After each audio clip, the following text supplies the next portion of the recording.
All right, Tannah. Happy October. Happy full moon day today. We're recording the night of the full moon tonight. What else? Oh, yeah. I woke up this morning. I don't know if you felt this way. I got ready for work. I left the house and it still felt like vaguely like summer kind of humid. Like the air Yes. was like Yeah, for warm sure. and whatever. Yeah. Mm-hmm. And I stepped out of my place of employment this afternoon to come home, and I was like, "What the hell just happened?" Oh, I know, It for is now sure. fall. Yeah, like Yeah. it is now like summer is over, fall is here. Buckle up. My first thought was exactly the same this morning. I let the dog out, and this morning it was like kind of muggy. And then, because I had my oldest kid in pants, because I watched the weather last night. And then I stepped out this morning. I was like, oh my God, he's going to be hot. And I made him change into shorts. And then I felt like a total asshole the day when I walked out of my place of employment when I was like, oh my God, I'm cold. And And it was kind of rainy. Yeah. It was like, "Oh, here's October for real." yep. Yeah. I'm Oh, gonna do our spiel quick, but then we have to talk about this weekend because some exciting stuff happened this past yeah. weekend. Yeah, But we really do. quick, before we get to that, if you're on Instagram, spoiler alert, you already saw it. But before we jump into that, welcome to Enneagram Adventure. Tannah and I are IEQ9 certified Enneagram coaches with that tool. And we love to talk about the Enneagram and all the things having to do with growth, life, development, human behavior through the lens of the Enneagram. Anything you want to add on that before we jump into our exciting weekend news? Just that the Enneagram is about your core motivation, not your behaviors. So different than other assessments that you may have taken in the past. So buckle up on a couple rabbit holes while we talk through a little bit of that today. And I hope if you are a first time listener that you go back and listen to a few of our others. And if you're new to the Enneagram, our very first episodes are probably good ones to just tap into. And if you're not completely new, then just kind of surfing through the last several episodes because we have a lot. Yay, that's exciting. Yeah, we do. Um, that's all I would add before we talk about our exciting weekend. Yes. Our exciting weekend. We have talked about this on the podcast now for a little while, but I may have strong armed Tannah into becoming a runner. Very self-aware of you. There, that very self-aware way of you saying how that happened. I mean, I never forced you. You always came along of your own My own free free will, will. but I Yes. might have strongly Yes. suggested, encouraged, whatever else there is that goes Suggested, along with that. encouraged. She has this way of like manipulating my very close three tie and Not being like, intentional. but I'm like, yeah, you're so right. You're so right.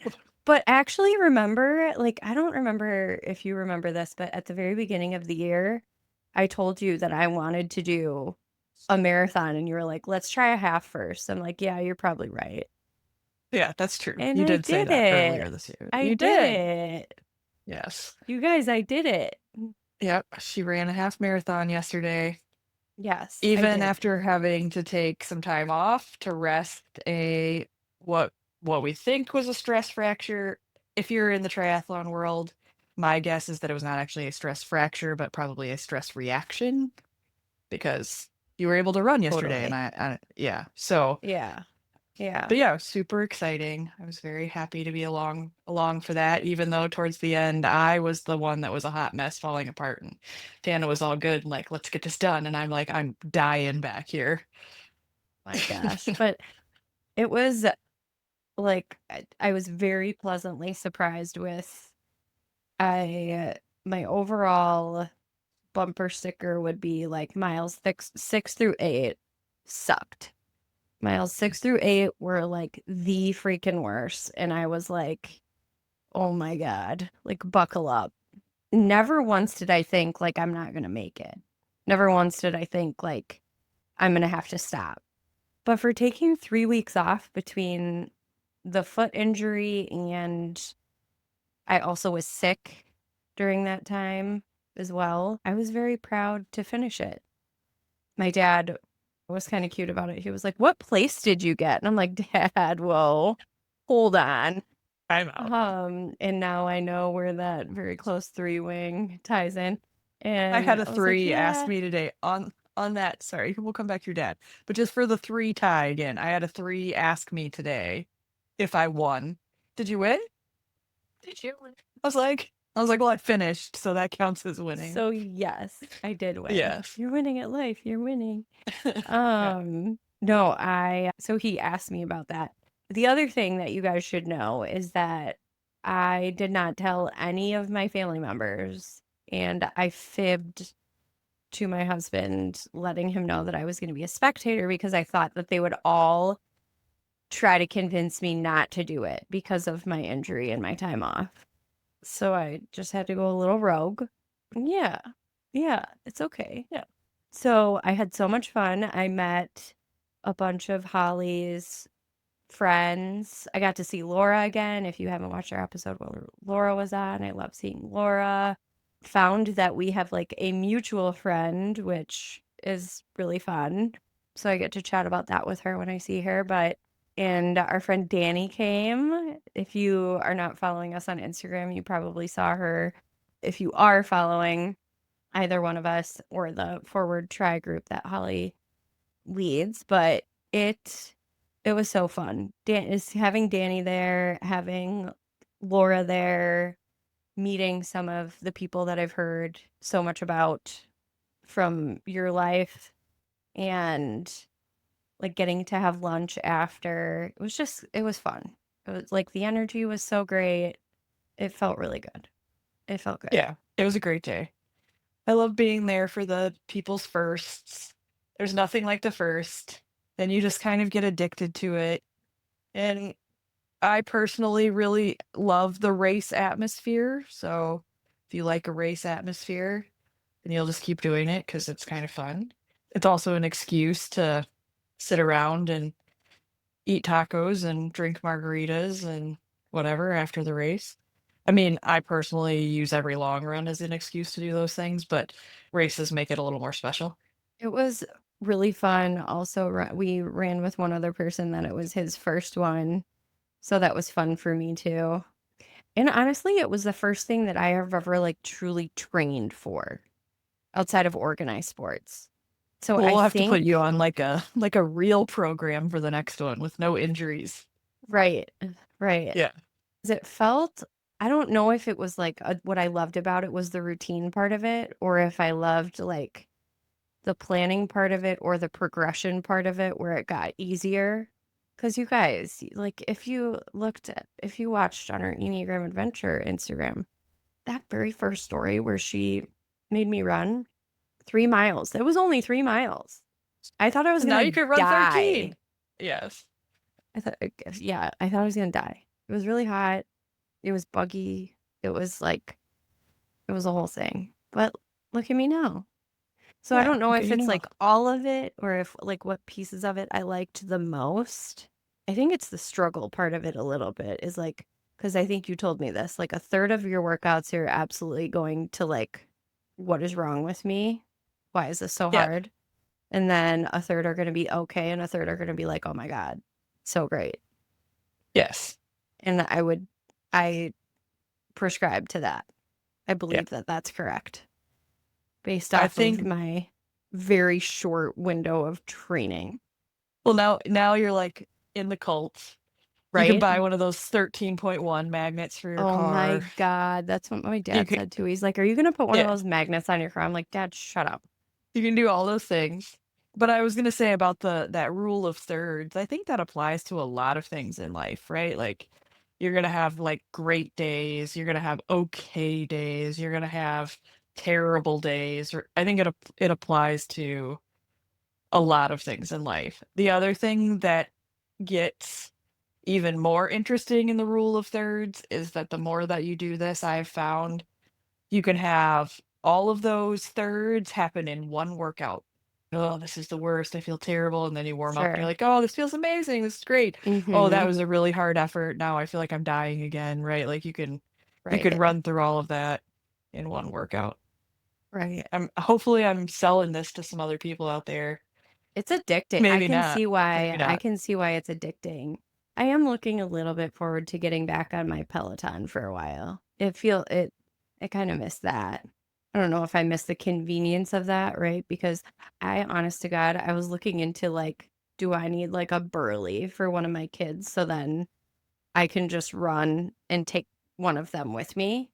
And then I was like, Keegan's fucking like 62 pounds. No, I'm not pushing that. You would be so strong. That would count for so much. I will say, as a It not parent, there is something a little bit like, man, that person is a badass when they go running by you with like two kids in a stroller and like you're dying at your own Yeah, pace and this mom yeah, goes by just like pushing the yeah. stroller, like no big deal. Like, oh yeah, just me over here in my 8-minute mile My pushing these God. two kids up a hill. Yeah. A friend of mine is actually training for the Honolulu Marathon, so that's really soon, and she's doing so great. She's doing great. She's got two little kids. She's a nurse, and she's killing it. But it's fun to see. It's fun to watch other people now that I've experienced it, you know? Yeah. Whereas before I never pictured myself as being like the person that would go spectate, like just to spectate. But like I noticed a lot of people that I think were just like spectating along the side that like maybe didn't even have people there that they were specifically watching. It's like, God, I could kind of do that for a while. Thing is like its own adventure. Oh my God. Like you guys, Aaron was like an angel from heaven on this run. Like, I can't tell you. That guy was like cruising on a bike. He had Coca-Cola ready. He had all the things just ready between he and Danny. And he got Danny on a bike. Bless him. They were supposed to be e-bikes, and then it turned out they weren't actually e-bikes. It was like a whole thing. So he's like Oh, on a but it's like, cruiser racing around Milwaukee. but now, like, what have you done to me? Because you guys won't be here if I run the next half around us. And who is going to be my, like, am I now a half princess where I need someone We've at ruined you. oh, you've absolutely ruined me. Like, now what am I supposed to? I was like, for me, I got ruined doing triathlon because triathlon aid stations are very different than standalone running races. We're totally down a rabbit hole. I promise you, if you stick with us, we'll get to the Enneagram and personal development. But like doing triathlon, Ironman specific in terms of that brand of races. Like now I go to a standalone running race and they're like, "Oh, the aid stations are every 2 miles." I'm like, "That's too far. That's too far apart." And, "Oh, they don't have ice at these aid stations. They don't have Coke and chips and crackers and chicken broth and the whole 9 yards," right? Like Ironman has everything you could possibly need at every aid station. And so to go to a running race and not have that, I'm like, "Ugh." Coke is my favorite thing to fuel with on the run, which sounds ridiculous. People are always like, "That doesn't make any sense." I don't know, that shit's magic, okay?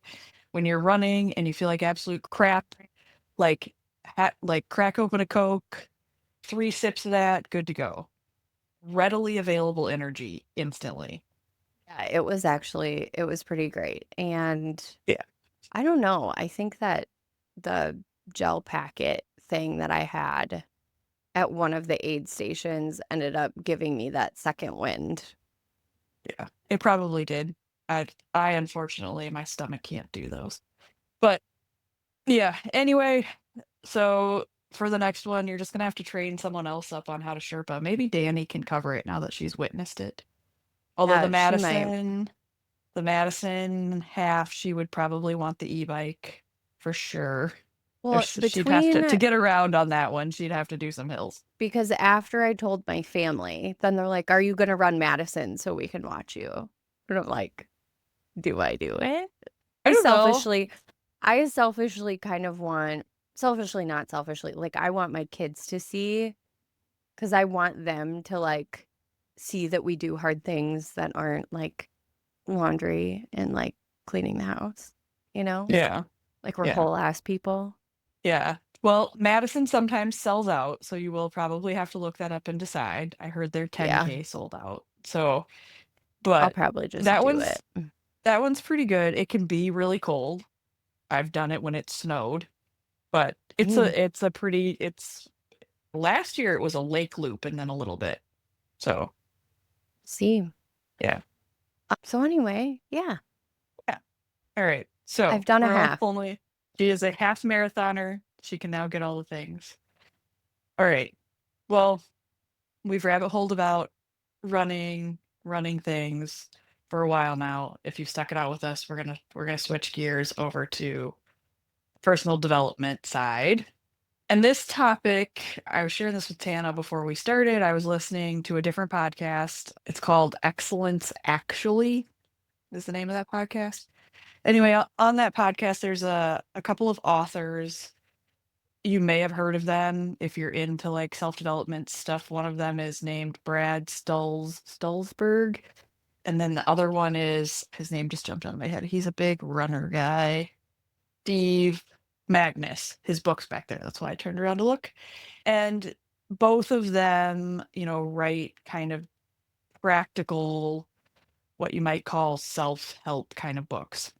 But anyway, they were essentially calling out the self-help industry because recently there was an article, some newspaper, don't quote me on which one, it was New York Times or Washington Post, right? Like a big one, where they were talking about does the self-help industry actually create people who are self-obsessed, or is it turning them into jerks?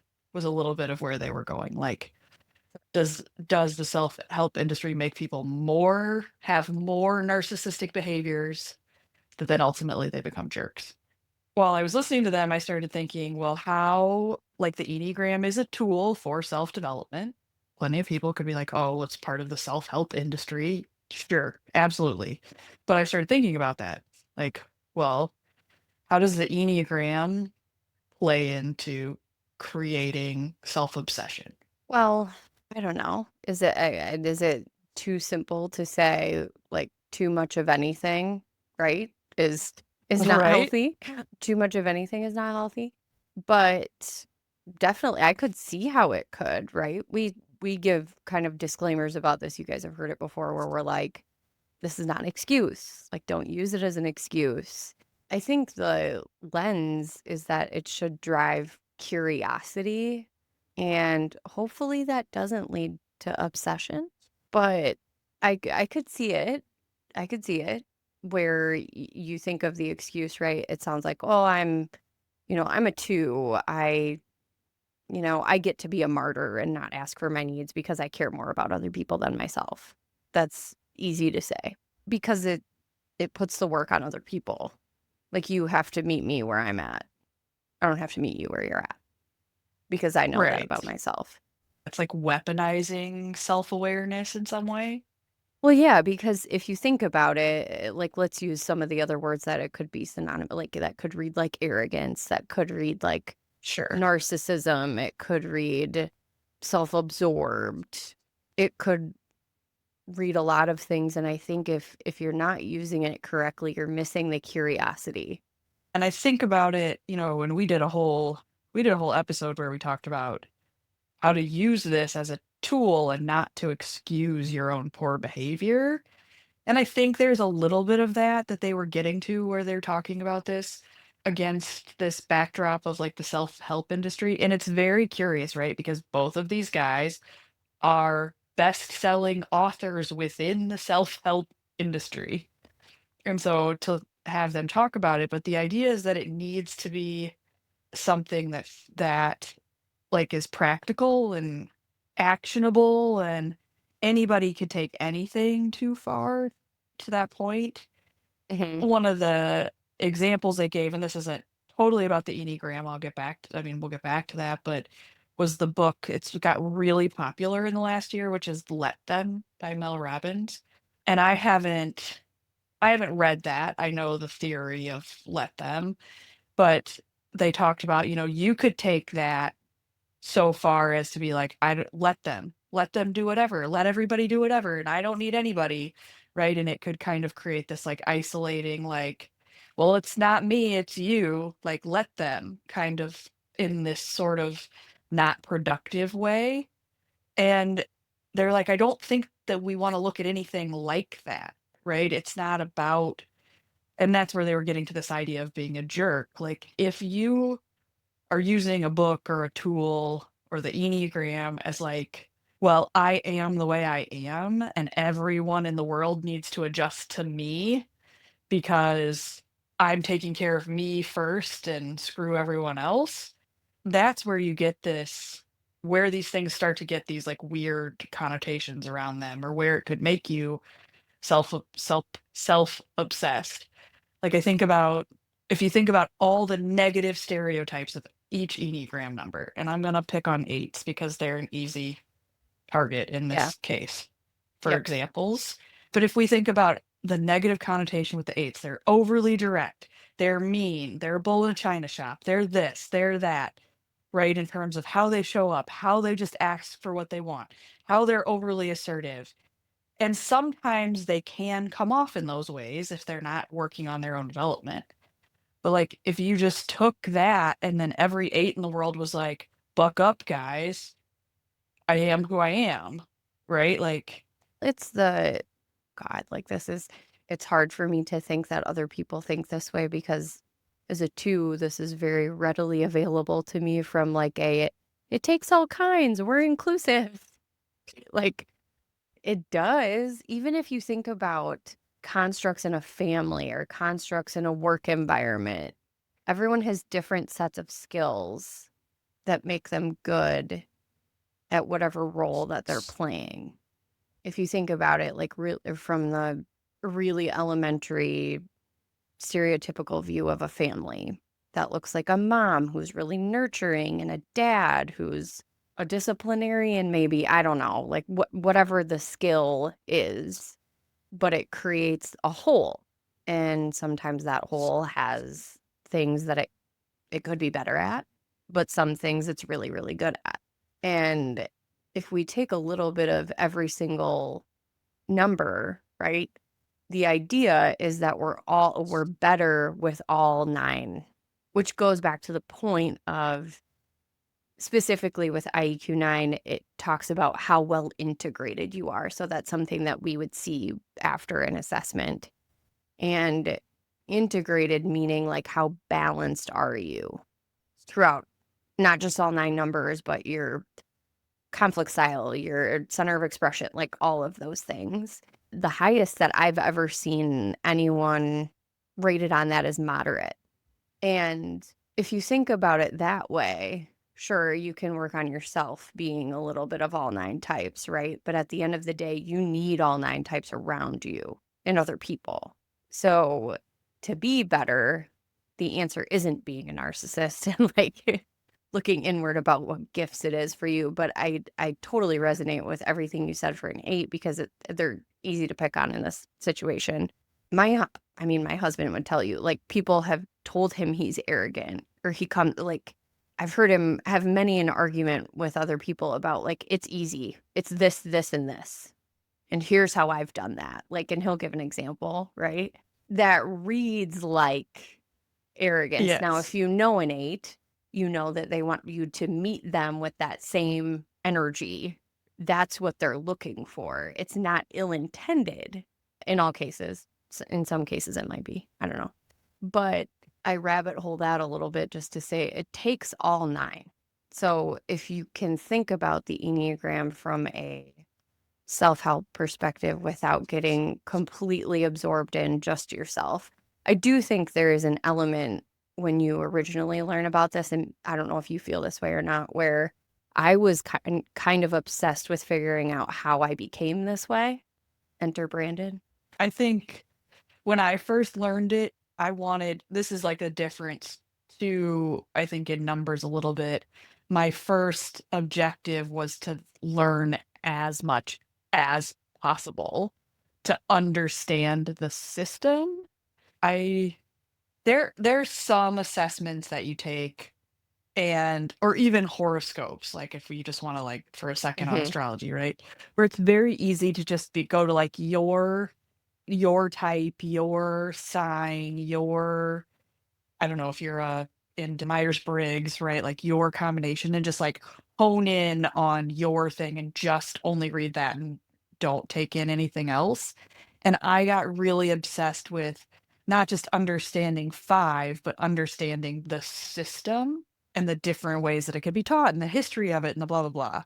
And I think that happened very quickly for me. And then after that came the, oh, like that's why I am the way I am. It was like through learning Soul Child actually, where I started to like put together like, oh, this is what happened that drove this to become the type. I think it's to when I have moments like it was a little bit of a breakthrough for me that I can get really easily triggered by unhealthy threes. For me, it was partial work with Brandon, but it was also learning more about an unhealthy three that made me realize the reason I don't like it is because it is a mirror. It shows me the qualities that I don't like in myself. It took like multiple different quote unquote self-help things to understand that that's why I was triggered by unhealthy threes. It's important for me to know that while also I would say that I've done a lot of work in that area and I still get triggered. I think probably because I haven't forgiven myself for some of the things I've done, like in an unhealthy three space.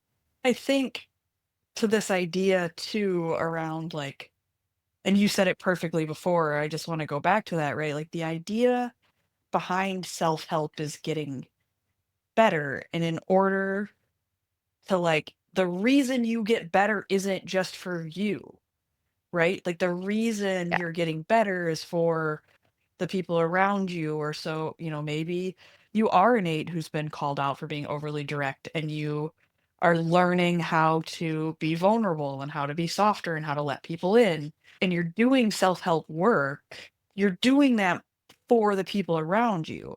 And so it also goes back to this like if self-help is driving people to be more self-absorbed, then it's almost like they're missing the point, right? All of this is like there's no reason. I don't want to say it that way. If you aren't doing it for like your community and the people that you care about, then there's like no reason to do it. I don't know if I'm making sense in there. That's what I'm trying to get to. Like, Collectively, we yeah, want to be better, right? It's not just about you. it's the It, element of community. Like we all need, to your point of like we all need all nine types in our life. Like we all need our community of people. We aren't here to be, lone wolves in cabins in the mountains. we're not meant to we're not meant to grow just for ourselves. I don't think. I think there's whether you believe in this or not, like there's a greater purpose for everyone and everything that we do, right? Whether that be hopefully I don't send messed up kids out into the world. I don't know, like or like it does I think about it in the simplest way of I think you would be surprised at the people that you may not even think of that you've impacted in some way. It's kind of that theory of like if you think about who would be at your funeral one day and what they would say, you wouldn't even know who would come out of the woodwork and be like, "Oh, this one time." It could have been something you didn't even know about. I think that's a good point, and I think your mirror thing is another good point, right? Like every relationship and like person that we come into contact with can offer us some insight into ourselves, but also offer us this opportunity to like be more caring, be more empathetic, be more like in tune with what's going on around us. I think that we would all be a lot better if we had some more self-sacrifice.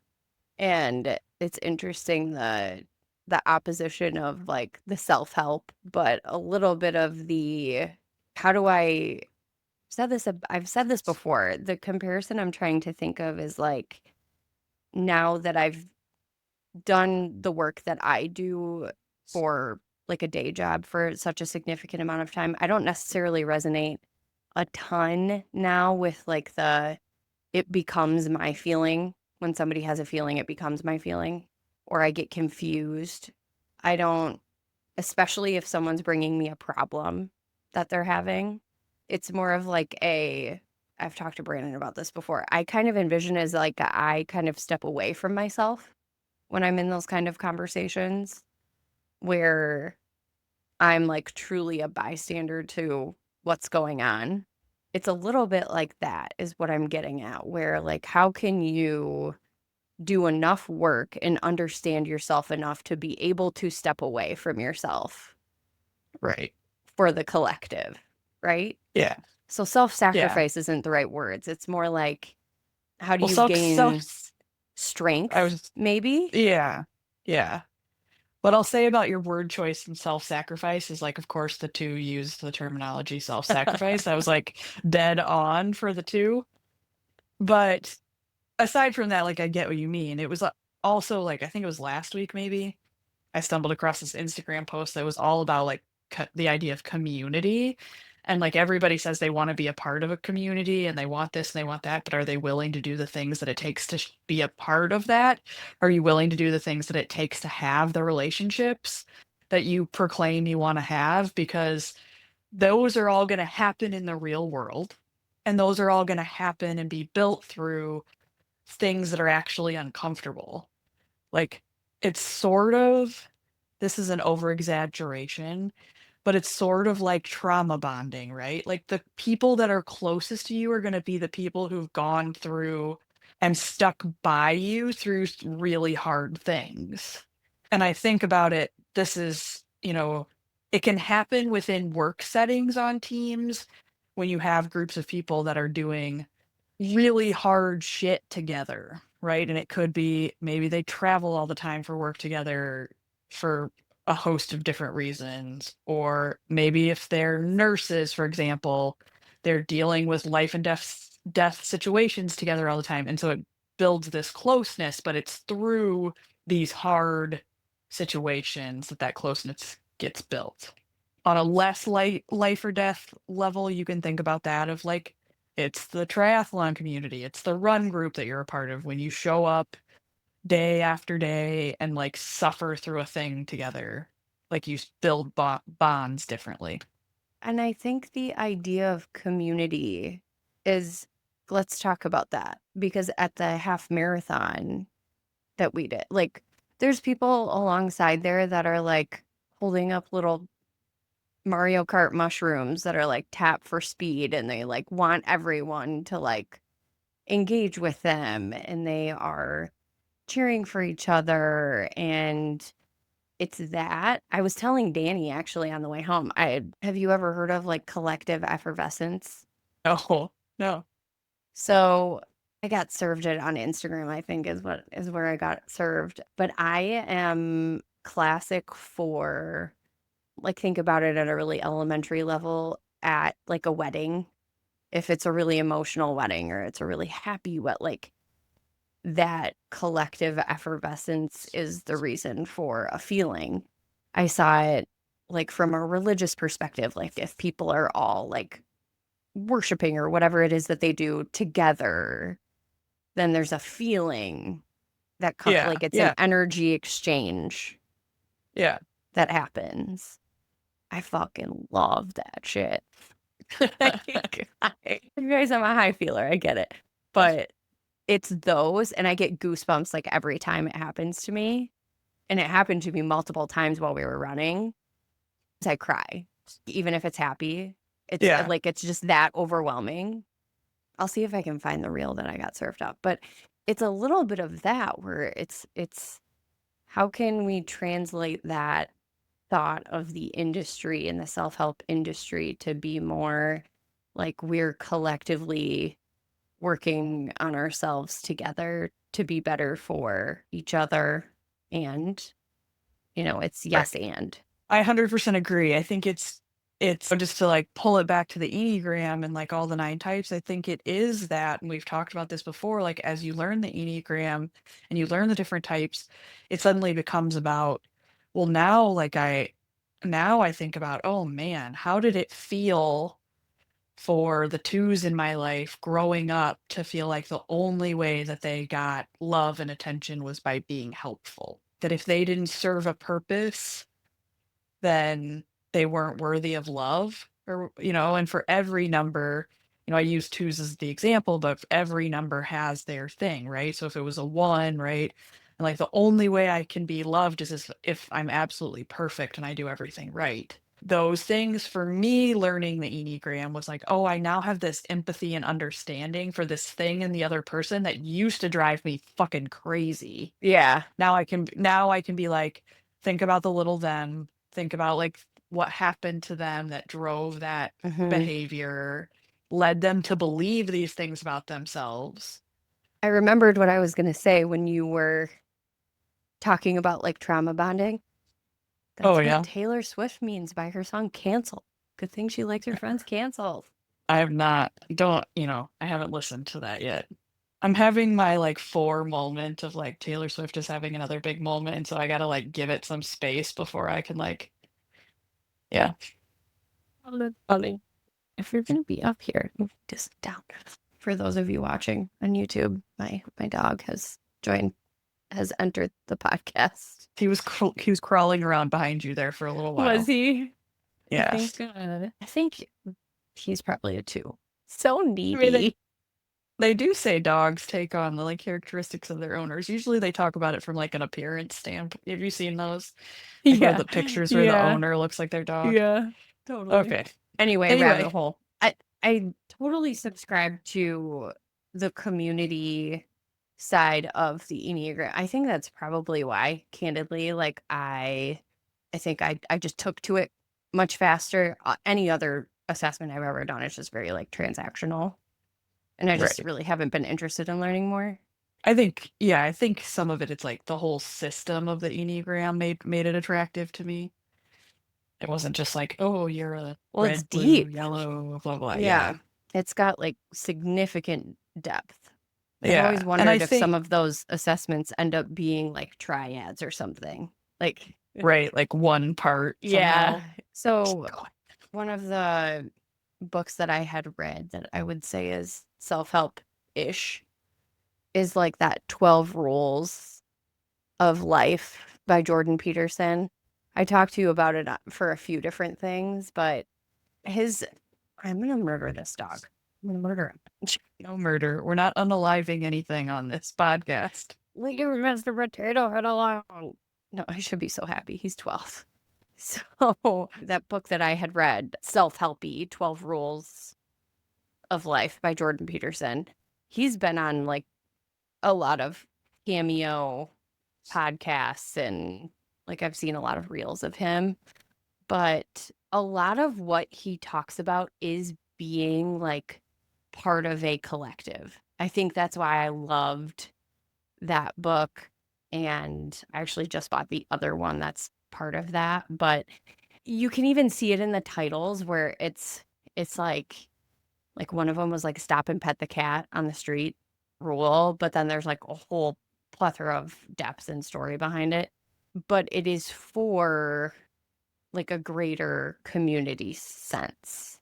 So it's definitely stronger from like he gives a like relatively what I would consider harsh parenting example around like a neighbor that left their child with them and they were like, "Oh, he's going to get up 700 times."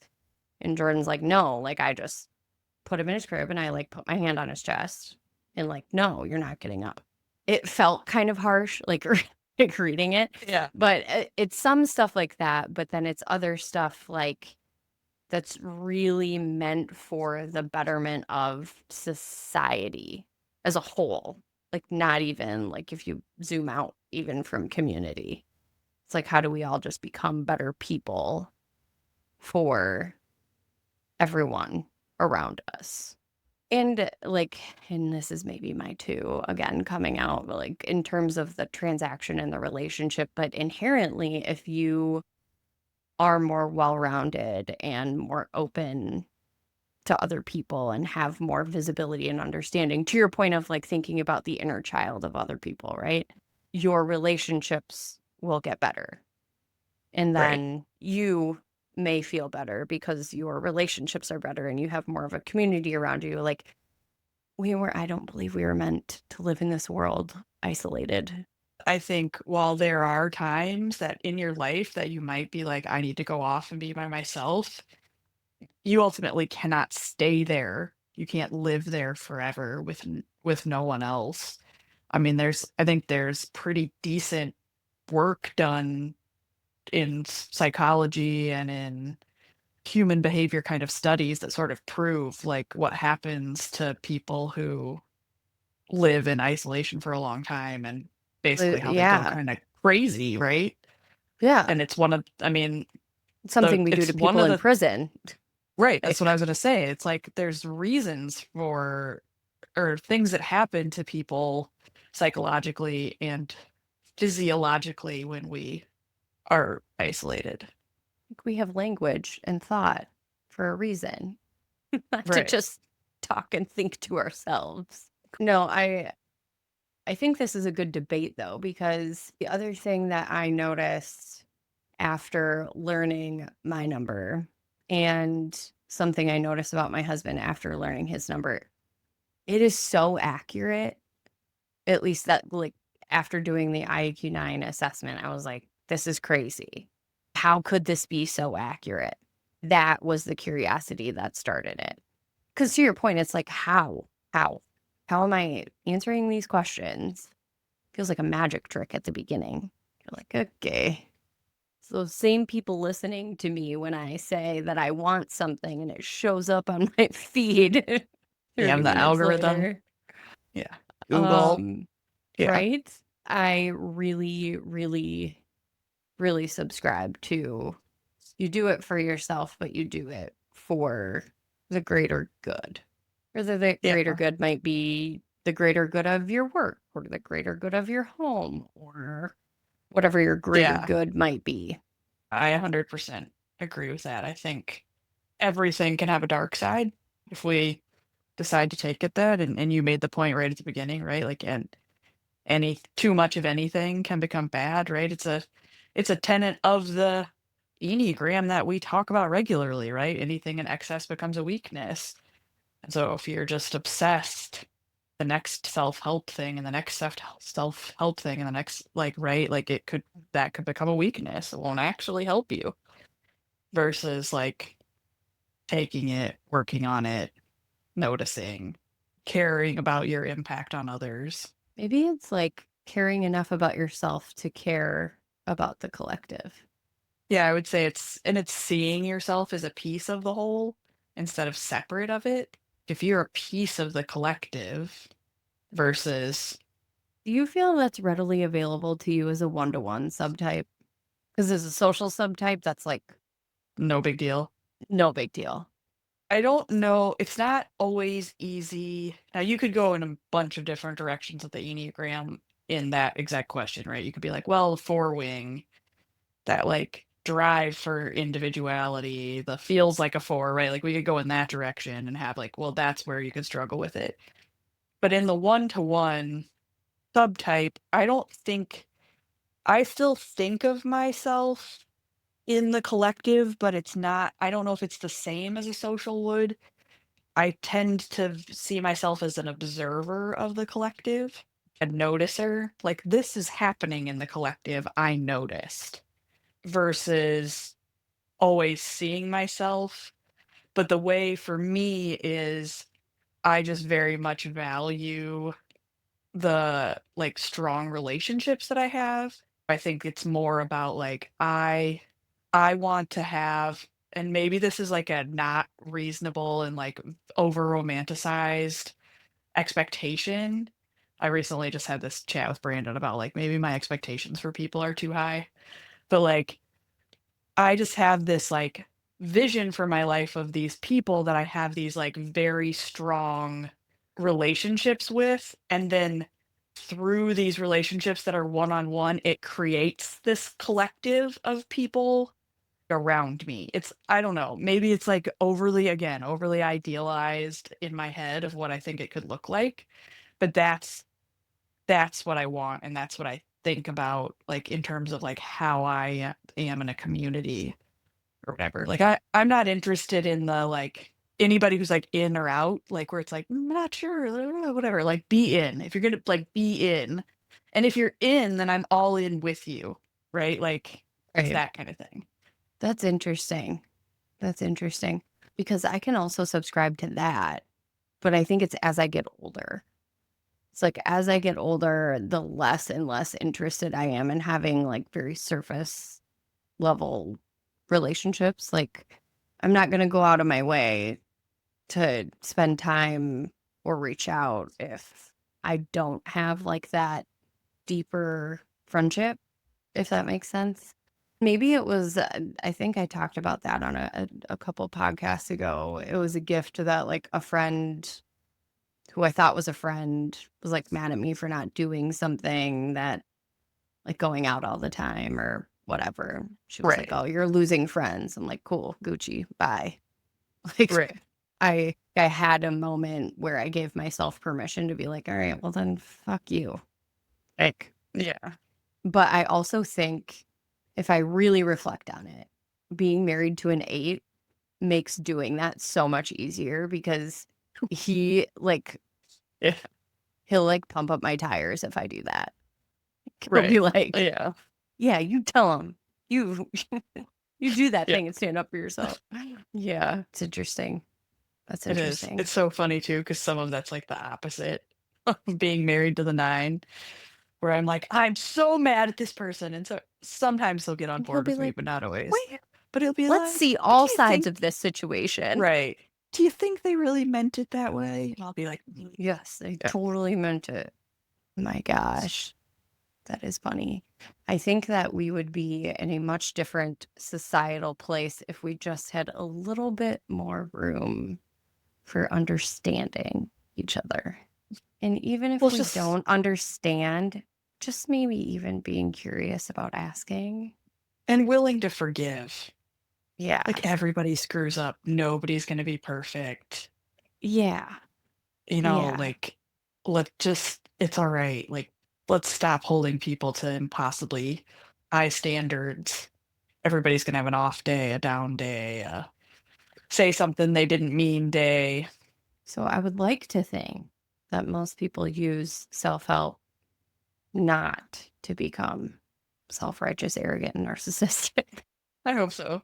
But I do think through all of our conversation, the more that I think about that in the context of the Enneagram, it's kind of built so you understand others and that you understand that you also have a little bit of those other numbers in you. We'll look at your assessment and be like, "Oh, I have a little bit of 3 in me? Ooh."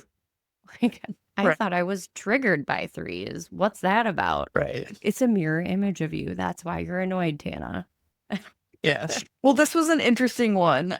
I know you have an ask for any of our listeners who've made Yes. it this far in the Yes. podcast.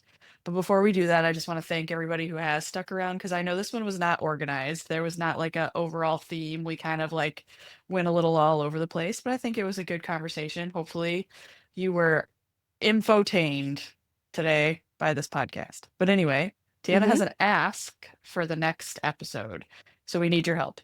Yes, I do have an ask, and maybe we can do a post on socials for it to get people commenting and getting into the DMs. But I am curious for every single number out there, what is something that you want other people to know about you? So something you want other people to know about you that is not readily available or obvious based off of your number. So I have to really think about what mine is from a 2 perspective. I think I was thinking about it earlier. I think mine today is that I don't always want to be the one that's doing all of the things. I want someone to do things for me and think of me the same way that I think of others. It is slightly readily available, but also the other thing that I would say is I do get really socially drained. There is a craving that I have sometimes to just be like by myself after I've been in social settings or if I've been, not tending to myself. If you can think of it like that. So for your number, 1 through 9, what is something that you want people to know that is not obvious? DM, comment, text, Heck. whatever. But I'm going to be asking people in my life that I know their number, and we'll be able to talk through some of the answers. So that'll be Yeah, fun on the next one. that'll be super fun.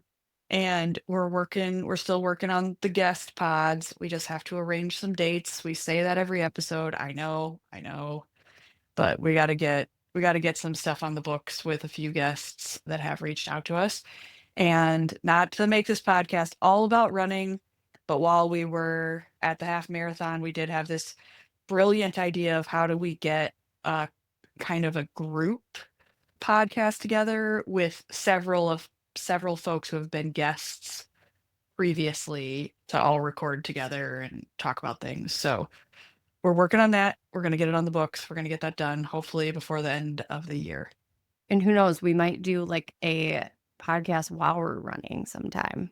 Ooh, that'd be tricky. I gotta think of that. Be kind of fun. It would be. Okay. Thank you. This was fun. Yeah, it was good. All right. All right. We'll talk to you guys all later. Have a good night, Tannah. Bye. Bye.